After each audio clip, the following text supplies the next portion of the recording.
Great. Well, it's so nice to be with everybody again today.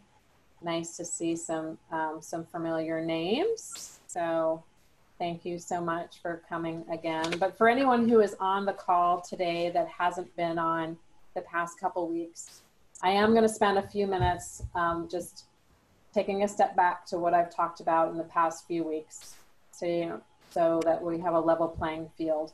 And so I will go through that. And as Elizabeth said, you have my email or my Calendly link. Feel free to reach out. But listen, I come to this work. So just by way of introduction, my name is Sharon Richter. My business is FocalPoint Coaching and Training. One of the things that I really love to do and have loved to do in my career is work on strategy. And that's what I spent most of my time working on Wall Street, was strategy. It was interesting. The first couple times I was working with some business leaders on developing our strategy and our business. We spent months like giving birth to this strategy, and then it got put onto the shelf, and we never like really focused on executing it. And the next time we looked at that strategy was the following year, when it was time for us to do strategy again. And so that's not how to do strategy. What I learned was that that's actually not how to do strategy. So the way to do strategy is to develop a strategy and then implement it and go through the tactics. But a lot of people actually only think about tactics of just day to day and don't really think about the long term. So what I'm really passionate about is bringing together both strategic thinking is where are you now and where do you want to go, and being clear on where it is that you're trying to get, and then charting that course, and then working towards that, having an implementation plan and an accountability partner, someone to work with that is helping you move from one step to the next so that you're accountable. I mean, how many, let's see if I can get this thing going. I know that some of you found a little thing on Zoom where you can raise your hands. So how many people had goals, New Year's resolutions for 2020? How many people had resolutions? Raise your hand. I don't know if the hands are coming up. Yeah, I see Najesh. Anybody else have have New Year's resolution for 2020? No, I don't see any others. Okay, well, many times when I ask this question, lots of people raise their hand for I had a New Year's resolution, and then it's April, and I say, so how's that coming along? Oh yeah, didn't really go to the gym. Well, I mean, I know like this world has changed so much, so much since then. But the point of having a strategy is to really get behind it and have a map towards moving forward. So, today. So this is basically the series. We spoke about, at the first session on March 24th, about thinking strategically. Then we spoke about performing a SWOT analysis, identifying your driving forces. And today we're going to be talking about analyzing your competition. Actually, today what we're going to talk about is analyzing your competition and taking those other factors and moving forward, because I want you to have something tangible that you can come forward and complete your strategic plan and put it into motion. That's the aim of my talk today. Okay, so just as a repeat, because of course by now you have figured out that I just copy my slides from the last presentation and then I just add a couple new ones. So the first step was knowing your starting point. Okay, what is your purpose? Who are your customers? What are your distribution channels? And really taking stock of where you are today, beginning with a clear picture. Okay, we talked about that a couple weeks ago. The next step of developing a strategy is performing a SWOT analysis. So what is SWOT? A SWOT is a way of looking at your business through a different lens, looking at strengths, weaknesses, opportunities, and threats. Okay, you want to take advantage of your strengths. You want to take advantage of opportunities. You want to mitigate threats. Okay, and you want to fill holes to the extent you need to on anything that's your weakness. I'm not a great marketing person. Okay, but I have ways of utilizing outside resources to to tackle the things that I'm weak on. Okay, so I have a strategy to address my weaknesses. Okay, so SWOT. Identifying driving forces was the next step. And okay, so one of my actual personal driving forces is just in the other room. Sorry for the interruption, guys. My driving force, one of my personal driving forces is my family and my daughter, who is a little too loud in the next room. So if you don't mind, I'm just going to pop out just for a second and close her door so I'm not distracted by her Zoom play date with her friend. And then I'm going to come back and keep us moving forward. So just 1 second. Thank you.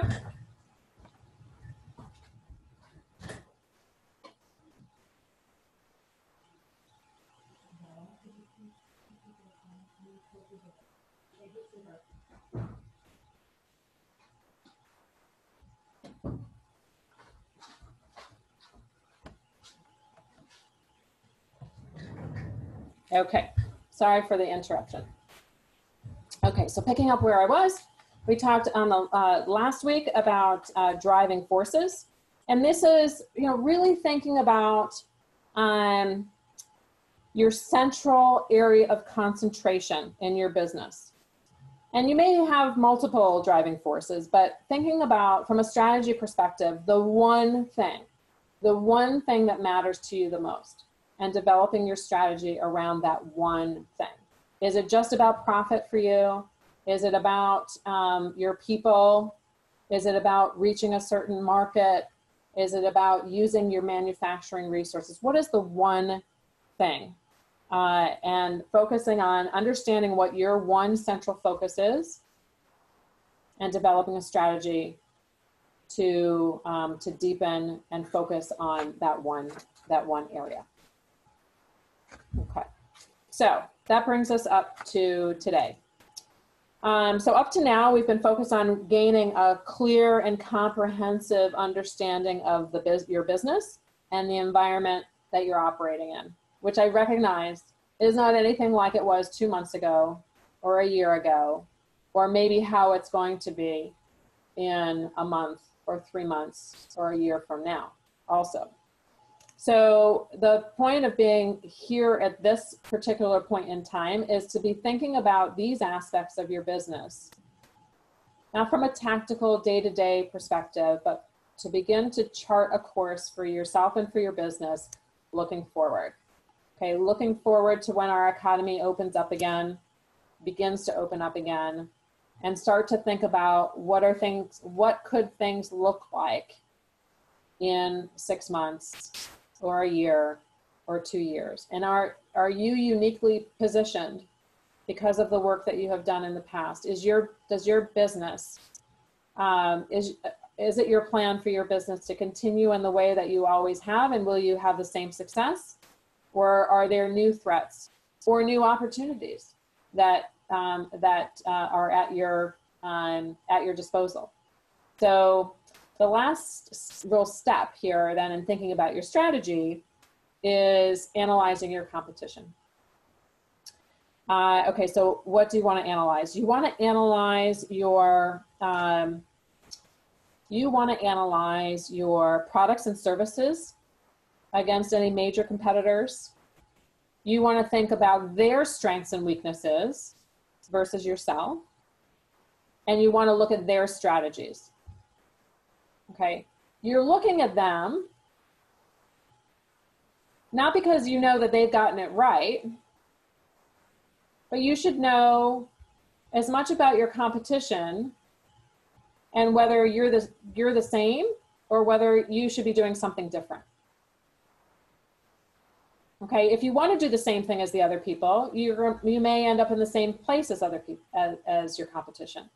But if you want to do something different, it may help you distinguish yourself and propel you to a new place in your business that others haven't reached. Okay, so I want people to think outside the box. Okay, so how do you actually do this? So I have a chart here. And again, we'll send out the presentation to everybody that's been on this call so that you can have this chart. But what's intended, I don't know if you can see my cursor here, what is intended is that you list out each competitor that you have, whether that's a solopreneur or another business or a major, a major firm. Doesn't matter what their size is. It could be a division of another company. It could be a person that is a competitor to yours, whoever you think of as your competition. And the idea here then is for each of your competitors, we need to thoroughly research what is their product or service compared to yours. Is it better? Is it worse? How does it reach them, and how does it reach the market? Okay, so you really want to dig into, for each competitor, think about all the people that compete with you today, as well as any you believe might become a competitor soon. So think about, in certain markets, there may be people that haven't been competing with you, but because of shifts in the way that we do business, maybe there's going to be people that flood to your space where they never have been before. I don't know. Okay, so people that have been your competition or could become your competition, number one. Number two is then you think about their product or service, and you become familiar with their offerings. How do they compete with yours? Do they compete? Are they the same? Are they different? In what ways is your product or service superior? In what ways are your product or service inferior? Think about factors such as quality, ease of use, and price. Okay, so I'll use myself as an example. I do business coaching. There's a lot of people that do business coaching, but what I do is very different. I'm not a life coach. I've got a significant financial background. My area of expertise is strategy. And so you might meet other people that call themselves business coaches, and they're really more leadership coaches or communication coaches. Maybe their product is the same, or maybe it's different. Okay, they might charge something different. My services are very one-on-one. They're very customized. They're very tailored. Many other coaches, I'm just like a little bit of this I'm just making up, but just to illustrate the point, some coaches will run a particular program. They don't customize it. It's static, and you buy a 3-month program. Well, my services are, as I said, more tailored and more customized, and because of that I charge more. Other coaches may have a canned program and they charge less.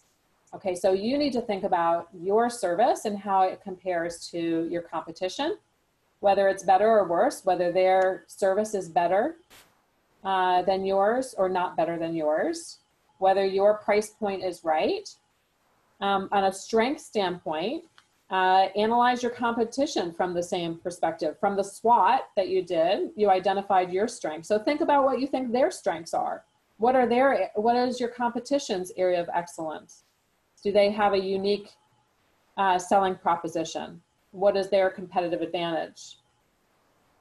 Okay, and also look at where their weaknesses are. Learn the weaknesses of your competitors.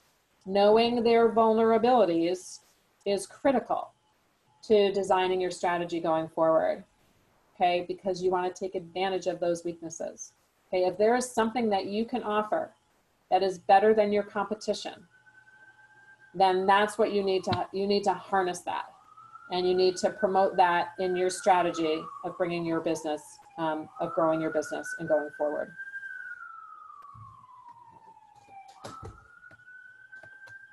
Sorry, you probably have some background noise here from, I'm just gonna let the sirens pass. Okay.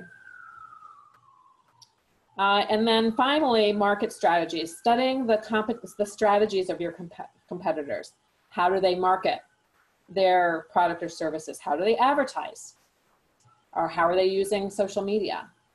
How are they displaying? I was gonna say, like at trade shows, like hopefully one day we'll go to trade shows again. How do they use, what are their websites like? Do they use e-commerce? What strategies have yielded results? So do all of your research on your competitors, both from a products and service standpoint, strengths, weaknesses. How do your competitors sell? What are their channels and how do they reach their customers? Through reps? Do they leverage other people? Do they do the selling themselves? And that sort of thing. Okay, so I call this the competitive grid. And again, it's a way to analyze your competition. Okay, so through this process, I hope you all have been thinking about, like, what is your starting point? What are your strengths and your weaknesses, your opportunities and your threats? What is really driving you? And then where do you stand versus your competition? Okay, I want to add in a couple more pieces for couple more pieces for food for thought. Okay, that actually aren't listed on the sheet, but I think they're important as you develop your strategy. Okay, two additional aspects to consider. One is where there are opportunities for you to streamline. And secondly, I want you to think about your own behavior and the behavior of those that are around you. And then all of these factors, put these all into a big cauldron, mix them up, and think about how you want to move forward. Okay, actually develop that strategic plan. Okay, so in addition to those four things, I want to talk about simplification and I want to talk about behavior. Okay, so this is what I call simplify with the 7 R's. Okay, so here's an opportunity. Right now we have like a period of massive change. So there's mounting complexity, there's mounting change, it's overwhelming at times, but it's in times like this where my desire for organization sort of kicks in, is I want things to be done as simply as possible, in an organized way as possible, and I want you to be able to go from point A to B, straight line, without having to go, A, B, C, D before you can finally, get to your endpoint. So whether that be reaching your clients or manufacturing your product or delivering your service, I want you to think about all of those different ways of how it is that you do what you do in your business and whether there are opportunities to streamline your business. Okay, this can also be an essential part of your strategy. And not even just for your business, but for your life, right? Okay, so the first one is, and I'm going to talk through each of these. The first one is just rethink. I rethink all the time because I'm often overwhelmed. I've got too much to do, I have too little time, and I just have to sit back and say, like, could there be a better way? There's got to be a better way. Okay, go back to that thing that was the most important to you and focus on that thing, and then think about what is the better way. Okay, so rethink and come up with a simpler way. Okay, so for me, I was overwhelmed with my emails and with my calendar, and I've done some blocking and so what I've done is I've done some blocking to my calendar to make things more manageable so that I can focus and I can see the forest through the trees. Okay, because what I was just getting overwhelmed with noise. Okay, so that's sort of how I'm dealing, but it's as much about how I reach my clients as well. Rethink how you do what you do. And is there a simpler way, a streamlined way, a more efficient way to do that work? Okay, number 2, reevaluate. When you get new information about what's going on in your business, just like call a timeout and reevaluate the situation based on, like, what is the reality? Is it a new reality, or is it conjecture? Is it a rumor? Is it real? But I'm always like reevaluating what it is that I'm doing and whether it's the right path. And do I continue on that path? Do I double down and do I commit? Or is that a point where I should just pause and think about if there's new information that causes me to think that my process or the way I do things should be changed in some way? Okay? So number 2, reevaluate. Number 3 is reorganize. And I do this continually. I reorganize continually. My workspace, my schedule, the order that I do things, my priorities, and just be open to the possibility that there's always a better way to do things.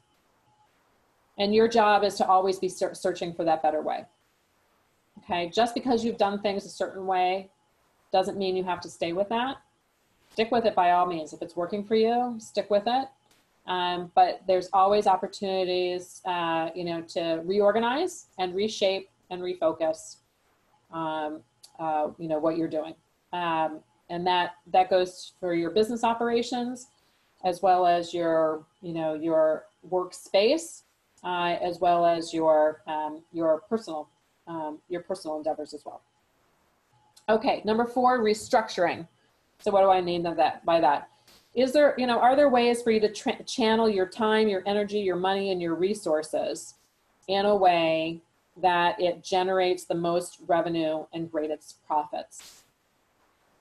Okay, so I think about the investments that I make, and I should be making my investments in the things that are going to bring me the most revenue.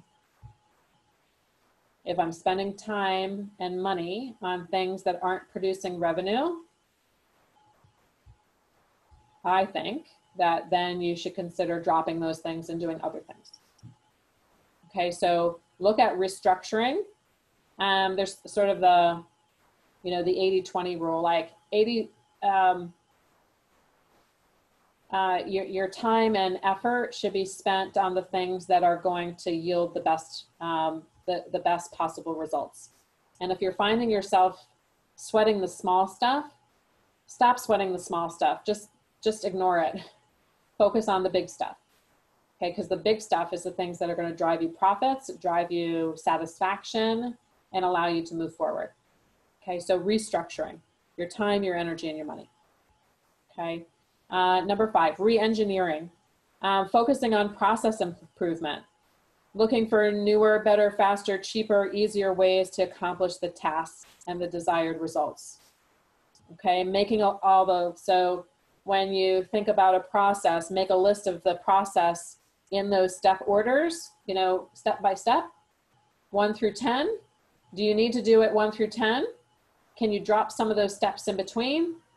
Can it be done more effectively? Can some of those steps be consolidated? Can they be replaced? Can they be outsourced? There are certainly a lot of steps that I do in my business that I probably shouldn't, that I know I shouldn't do. I should outsource them because they're not a good use of my time. So it's always asking yourself the question of what is my process and could I be doing it more effectively and efficiently than it's being done today? Better, faster, cheaper. Okay. This allows you to then consolidate, delegate, eliminate tasks, change the order to reduce bottlenecks, and the end game is increasing your efficiency. Okay, so that's number 5. Number 6 is reinventing. Recreate. This is a great opportunity to reinvent yourself and your business. And so, like, there are people, even on this call, right, that we've had conversations about, well, right now, your business is, you're not doing your business. You're not able to do your business. And so you're doing something else. And that something else might really be your passion. So the question becomes, do you follow your passion and do you build something from there, or do you go back to your old business? And so asking yourself, if I wasn't doing this at this point in my life, knowing now what I know, do I want to return, or would I do something different? Okay, so reinventing yourself. Is there something that you want to do more of or less of? Is there something that you want to start doing that you're not doing today, or anything that you want to stop doing altogether? Okay, reinventing. And then lastly, of my 7 R's, regain control. Okay, so you regain control by having a plan, by setting new goals, and creating those new plans, by making new decisions and committing yourself to action, and then going out and making it happen, taking charge. Okay, so this is the 7 R's. Okay, I also have 7 essential behaviors. Okay, so you now have the best strategy for your business, and now you have to focus on execution. And so how do you do that? You can't delegate strategy to someone else. Okay, you're the business owner, you're the business leader, you need to take that on, provide clear direction, take all the inputs that we've talked about here, chart the course, be clear about what your strategic direction is, how you're going to do it, who's going to do it, what those steps are, what the timetable is, and then you just don't like drop it and walk away. I think I mentioned at the beginning of the call, I did so many different strategies where they ended up on the shelf and they never got implemented. Because you know what? It was an exercise and the leadership wasn't truly engaged. But most of us on this call, most if not all of us on this call, you know, we're running our own businesses, right? My strategy is my business and I am responsible for its success. So I'm the one to make that happen. I'm the one that's responsible. I'm the one that's responsible for meeting those goals and making things happen. So whether or not you have employees or not, it's imperative that you get involved. Don't rely on what other people tell you. If you have employees, don't rely on what it is that they even tell you. Ask tough questions, probe deeply. You need to be involved at all steps of the way. You need to be realistic, ruthlessly realistic. Don't live in denial. Living in denial can be fatal. Okay? I know we all wish things were different. I wish things too. But you know, whether it's, you know, today in this world that we're living in or in the future that you're trying, like you need to be like realistic about what is working and what isn't working. Getting accurate information about the condition of your business from wherever you can, from your customers, from your stakeholders, from your employees. Get information, allow them the forum to be brutally honest with you because that's going to help you be stronger and have a stronger business. Okay, you want to have as much of a narrow focus as possible. So if you have like really pie in the sky ideas, that's great, but it's really hard to implement on really big ideas.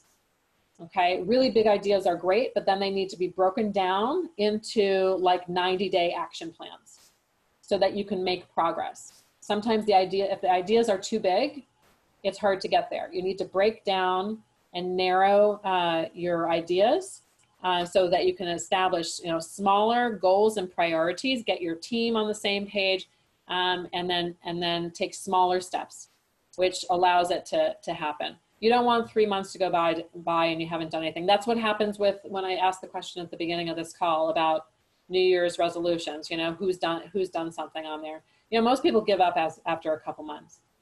Okay, you don't want that to happen in your business.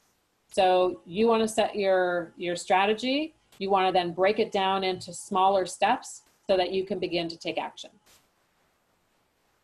Okay, number 4, you want to follow up. Your job isn't done after these first 3 steps. You need to continue to follow up religiously, ensuring good execution and being involved so that you can take corrective actions if some tactics aren't working. So you might try something. Okay, so maybe, you know, one of your ideas is that, you know, you're going to sell a new product or service and you're not going to do it the same way you've done in the past. You're going to start a new social media campaign. Well, you have to like then just not keep on doing it forever. You need to stop and reassess. Stop and reassess and see if it's working. Maybe you need to make some tweaks. Maybe you need to change the parameters. Maybe you need to change the message. Is it working? Is it bringing in your leads? Is it selling your product or service? You need to take stock. Okay, so follow up and continue to follow up. The next piece is holding people accountable. As I said before, as a sole proprietor, you know, I can't hide. I can't hide from myself. The buck stops with me. And so like for me, I need to have an accountability partner. I need somebody saying to me, you know, you said you would do this, so have you done it yet? And if not, why not? Like, there's always obstacles, but I can make excuses like the best of them, but none of I really don't have any excuses that should hold me back. If I have a good plan and I'm implementing and I, you know, have my 90 days and I'm focusing on my 90-day plan, I want somebody to help me make sure that I'm moving forward to those steps. Okay, so that could be your partner, that could be somebody else in your house, you know, a spouse or a partner, that could be somebody else in your business, that could be a coach, that could be somebody externally. I do this for some, you know, for some people. It doesn't have to be like somebody that, you know, you pay, but just somebody that knows your plan and wants to support you and help you move forward to the next stage. So having an accountability partner, it gives people responsibility for achieving results and helping to accomplish mission, and I have found to be very, very, very helpful. It's this piece of holding people accountable that ensures that that strategy on the shelf actually gets implemented. Okay, so holding people accountable. Number 6, coaching your people. Okay, now I'm not talking about somebody coaching you. I'm talking about you working with the people in your business, whether those be employees, whether those be suppliers or other people that help you with your mission. Be a coach to them. Be a helpful person. Look for opportunities to help them grow personally and from a business perspective by getting their feedback of what's working and what's not working, providing useful feedback so that you grow together. And so coaching people is, especially those that are supporting you in your mission, are essential to moving your strategy forward. And then finally, last but certainly not least, is know yourself. Yeah, I mean, you just have to know where your own weaknesses are and where your own desires are and what your own patterns are. You know, there are times that it's okay to be overwhelmed.